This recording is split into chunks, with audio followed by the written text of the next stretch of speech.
What's going on, everybody? It is Adrian from over here at AM Hookah, and I'm here today to do a review that I really don't want to, quite frankly, but I feel like I probably should because I've been having some really bad experiences with this product that you already know that I'm reviewing because I make thumbnails and titles for that exact purpose. But for continuity's sake, I'm going to be reviewing the Cocobuzz by Starbuzz, their coconut charcoal. And these are going to be on the flats because I have a different opinion on the cubes than I do the flats, and it's just probably a factor of them being cubes and I only use them in heat management devices, so they play their role fairly well, although they are the worst cube that I will buy. It's like the low standard. When I can't find anything else, I'll buy the Cocobuzz 2.0s, which are the cubes. But these are going to be about the flats, which is a whole different thing. Now, I normally try to do a bunch of B-roll and really feature the coal when I'm doing a coal review, but that's not going to be the case today. It's actually going to be a pretty short one. This really is just going to be me telling you why I probably avoid buying the Cocobuzz, the 1.0 coconut charcoals. I'm really bad at saying that. Coconut charcoals. And here's why. I actually just recorded a review on Alpha Comma Lemon Iced Tea. You guys may have seen it. It was the video that was uploaded just before this one. And I was using these coals, these Starbuzz Cocobuzz coals, and I feel a little bit weird going in saying that a Starbuzz product isn't good, even though I think some Starbuzz products really aren't very good. But Starbuzz has kind of a reputation for not liking it when people say things about them. However, they're usually pretty good about like not going in on the reviewing community, so maybe I'm safe. But yeah, that said, let's just go ahead and get into it. What are the Cocobuzz? Why are they different from your other flats? I think, and I've said this before on different mediums, whether it be Facebook Lives or YouTube or the AM Hookah podcast, that I think coals are one of the least relevant things to your session. What you want to do is pick up a coal that works and that you don't even notice in your session. It's just working the whole time, so you're not thinking about it, and then you can stick with that coal. If you've got a few brands that work, you can rotate, support different brands in the community. That's all great.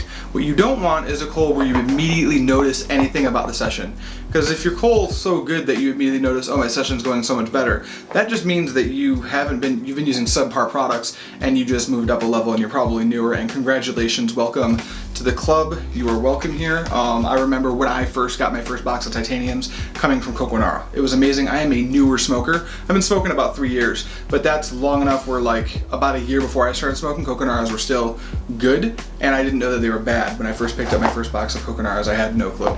But why are these bad? They're standard size flats, just your regular flat, the same size as a titanium. They vary a little bit more than titaniums, I've noticed. Same with Coco Earth and Prestige flats.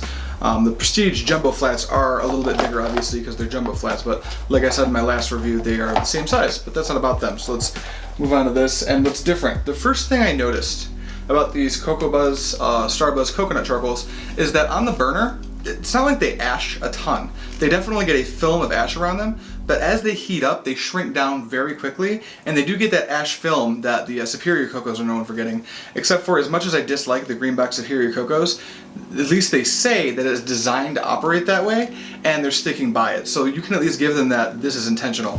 But these coals, it seems very weird because it definitely creates a heat buffer, and these coals never get up to the heat that I want them to be. Even on this small 80 feet bowl, where 3 flats are almost overkill for most blonde leaf tobaccos, I haven't been able to get it quite up to heat.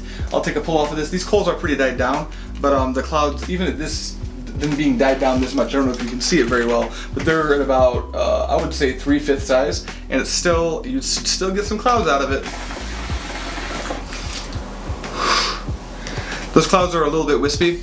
The clouds tend to come looking better when I'm talking about clouds being bad, and when I talk about I mean good, they look bad on camera. It's all a thing of lighting. You can actually light your backdrop in a way that will really accentuate the whiteness and fluffiness and size of clouds, and I try not to do that whenever I can avoid it because I can be very misleading. But these clouds should be bigger, and the flavor shouldn't be so dim. And what I mean by dim is, have you ever started to cook your hookah bowl with your coals? Especially this happens with the provost. If you don't know what's about to happen, if you're new to a provost, you may have not run into this yet. But when you put the coals on, if your bowl's still cold and the provost is still very cold, the bottom of the coals will black out and your bowl will not be heated properly. Now what happens when your bowl isn't heated properly is that you start to think what you're tasting is burning, but you're not getting any clouds, and that's like, well, what the hell? This is kind of like a reverse catch-22. Why is this happening? You'd think my clouds would be enormous if I'm burning my bowl, and you're not burning your bowl. What you need to do is go into your provost or your lotus or even on top of your foil with the case of these coals, and flip your coals over now that the surface that they're laying on is heated and they won't black out as easily. But when a coal blacks out, you start to taste that coal flavor, and it's very abrasive to the throat. That doesn't go away at all with these Cocobuzz, Starbuzz coconut charcoals. You can get it to kind of go away, like if you're using a Lotus, if you kind of take them out and blow on them like every 5 minutes in the session for the first 20 minutes, you can start to get your session to kind of go somewhat well. But even in a Lotus, you can use 4 of these flats and you will never get it up to heat. Now I know that most people don't actually use flats in a Lotus. You're supposed to use cubes. I tend to use cubes, but I also use titanium flats, and that heats my Lotus just fine. But these do not do the job. Same with a provost. If I'm smoking Tangiers, I'm a 3 flats kind of guy with the lid off at first, and then I slowly taper the lid on in the different positions. If you want to know about those positions, I'll leave a link down below to how you're supposed to use the provost with foil. I've got a whole video on it. But you should be able to control your heat very well and get a good amount of heat. But what happens in the provost is they black out immediately. It tastes like the bowl's burning. It's not. You flip the coals, it goes good for 5 minutes, it happens again. And then eventually, by the time you've got your heat stabilized, the coals are completely burnt down because they burn down a lot faster than most coals that I've had, which I think is a serious issue because these are priced at just about the same price as every other single box of coconut charcoal that you're gonna buy, between $11 and $15 depending on your vendor. If you get it local, sometimes you can get it for like 10 bucks. I can, but that's very specific to the area that I live in. So yeah, really nothing good to say about these. Their burn time is very low. They don't heat up fast or anything, so they're not getting any extra points there.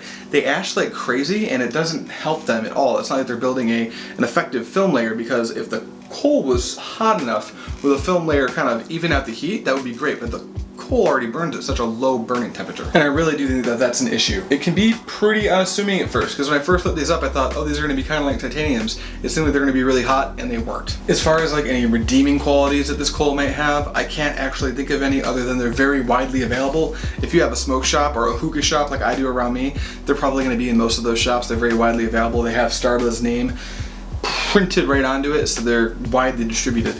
That's like one of the good things. So if you can't get any coals and you really want to smoke, like maybe you can use them, but don't use them in an HMD because they don't actually get hot enough to power something like a Lotus. And if you're going to use it in something like a Phoenix, you can forget about it. You're not even going to get any clouds. You can preheat the Phoenix and it'll stay hot for exactly as long as the Phoenix can retain the heat from the burner that you preheated it on. Anyway, if I keep going, this is going to turn into less of a negative review and more of a rant. If any of you guys have tried the Cocobuzz coals and disagree with me, let me know in the comments, because I'm very open to some different opinions. Maybe I'm doing something wrong, but I highly doubt it. I smoke 2-3 bowls a day like most of you guys do, and I have a lot of brands that I like and I have a lot of brands that I don't, and this just fell under brands that I really don't enjoy. This is actually my second box I've ever bought of these. The first box I bought was like when I first started to get into reviewing, and I thought it was pretty good. This box has then gone through about a third of the way. You probably can't see that. It's about a third of the way through. And I just haven't been able to get a single coal to work properly. So that's a real downer. Let's go ahead and grade it on the 7 scale, because that's what we do when we're reviewing hookah products here on Pipe Dream Hookah on our regular review show. And I'm gonna give this a solid, let's go ahead and give it a 3 out of 7. The reason it's not gonna go above should be self-explanatory. I don't think it's a very good coal at all. And the reason it's not gonna go below is because they're not as bad as something like Coco Naras or Quick Lights. If those are all that's available to you, and all of a sudden you're storage stocking Cocobuzzes, pick them up if that's all you can get, because you can get an enjoyable session if you're really willing to finagle and mess with it until it burns correctly. But if you have something like titaniums or even Golden Desert, they're just gonna burn way better than these Starbuzz Cocobuzz coals. So that's just gonna do it for this review. Sorry it was kind of a downer. Normally I try to keep my reviews with a positive light, even if it's gonna be something like a 4 out of 7. I usually try to list off the redeeming qualities, but there really aren't a whole lot for this product. And that just happens sometimes when you're trying to run an honest review channel. So I hope you guys get that. And if you're a supporter of the Cocobuzz coals, definitely let me know what you think down in the comments below. Thank you guys so much for watching, and as always, happy smoking.